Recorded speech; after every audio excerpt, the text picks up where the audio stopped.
This is Eddie Hearn, Matchroom Boxing. You're watching Sporting Icons. You don't need to be anywhere else. Alright everyone, I hope you're all having a brilliant day. If you're not, chin up. It's nearly the weekend. It's all good. Anyway, if you're new to the channel, click that subscribe button. Now, as we know, since Anthony Joshua lost to Andy Ruiz, he hasn't come out with that many interviews. Not that he usually does anyway, but he has been pretty quiet for a couple of months. Straight after the fight, he did do a video or two on his own YouTube channel, of course, where he spoke about some kinds of the preparations and things like that, which was great. And then more recently, he spoke to Sky Sports. He had 2 interviews with Sky Sports. One of them was with Adam Smith for about 5 or 10 minutes, whatever it was, and then maybe an hour one with Anna Woolhouse. And it's the one with Anna Woolhouse where she asks him that, did you question yourself after the fight? And Anthony Joshua said, yeah, I did question myself. Am I good enough now? And all these kind of things are just natural emotions anyway. You have to remember, he may well be a huge mammoth of a man, okay, but he's still a human, okay? And he did go on to talk about how he felt like he was being frozen out by Deontay Wilder and Tyson Fury, with Wilder announcing that he's going to be fighting Luis Ortiz next, and then Tyson Fury, all these kind of things. So pretty much putting a whole roadblock ahead of an undisputed fight, which, if you agree with Wilder doing this, then I don't quite know what kind of boxing fan you are. But either way, this kind of played a bit of a part on Anthony Joshua's mind with the fact that he felt he was being frozen out, because all he wants to do is fight Wilder and Fury and all these other kind of like top names, not only just for financial purposes. Listen, I'm sure that's part of it, but he wants to become undisputed. He wants to leave a legacy, okay? If he's not good enough, he's not good enough. If he is, then he is. But either way, Eddie Hearn has responded to Anthony Joshua, somewhat feeling sorry for himself. Even though we know he hasn't been feeling sorry for himself, he just said that he had a moment of, he questioned himself, which is a natural human reaction. Anyway, that's what Eddie Hearn had to say. Well, I spoke with Anthony Joshua last night. No, actually didn't say that bit, but he usually does, doesn't he? Anyway, this is what he really said.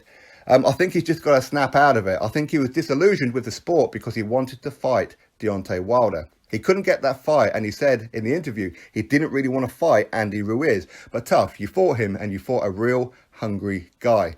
I think the great thing about this promotion is that now, for the first time next week, he looks a man in the eyes who is the only man to beat him as a professional. It's going to be absolutely huge. The whole world will stop to watch this fight.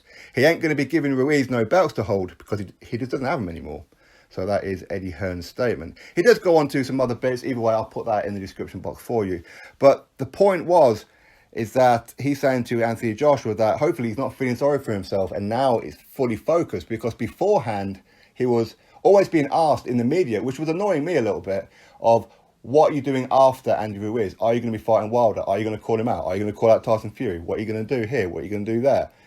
When he's still got a job to do. So maybe some of that affected him. And that was one of the things, when you guys will remember that before the fight, I was saying that a lot of people are asking him this question when he needs to be focusing on Andy Ruiz Jr. People are overlooking Andy Ruiz. Maybe Joshua did to a point. We don't know. But for me, I was worried that he was going to overlook him and look towards a Wilder fight. But in the week up to the Ruiz fight, Deontay Wilder said he's going to be fighting Luis Ortiz, and he's going to be fighting Tyson Fury and whatever else. Basically, he ducked.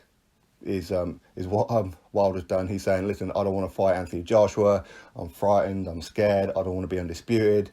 I just don't want to get in the ring with him. He frightens the crap out of me. That's pretty much what he's done, which is why he said about Luis Ortiz and Tyson Fury. Yeah, even right now, we still don't have a date and a venue for Luis Ortiz, right? Is it on? We don't know, do we? Either way, Eddie Hearn is saying that he's got to snap out of it. Now, I don't think he needs to snap out of it, because that was just a momentary human emotion of, am I good enough? But Eddie Hearn is correct. When he next meets Andy Ruiz Jr., he's going to be the one holding the belts over his shoulder at the press conferences, at the face-to-face, all these kind of things. And he's going to have to look at Andy Ruiz Jr. knowing that he's the man who dethroned him. Now, this has got to set a bit of a fire in the belly of Joshua. If he didn't really have it before, he's going to have it now for sure, where he's going to want not only to get his belts back, he's going to want to avenge that blemish on his resume. Okay, because if he defeats Andy Ruiz Jr., then he can start saying again, I have defeated every man that I've ever been in the ring with. Okay, so this is going to be an extra motivation for him. The fight is going to be on Saudi Arabia on December the 7th. There will be press conferences starting next week, with the first one being in Saudi. Then they're going to London, I believe, and then New York, or other way around, not too sure. But either way, everything should be questions and everything answered in those press conferences. And ultimately, we'll have to see. Maybe the fire and the desire, or maybe some of the heart has gone from Joshua. Personally, I don't think so, but December the 7th is when we're really going to find out. Either way, article in the description box. Go give it a read for yourself. Drop your thoughts below. Click thumbs up. Subscribe. Catch you all on the next one.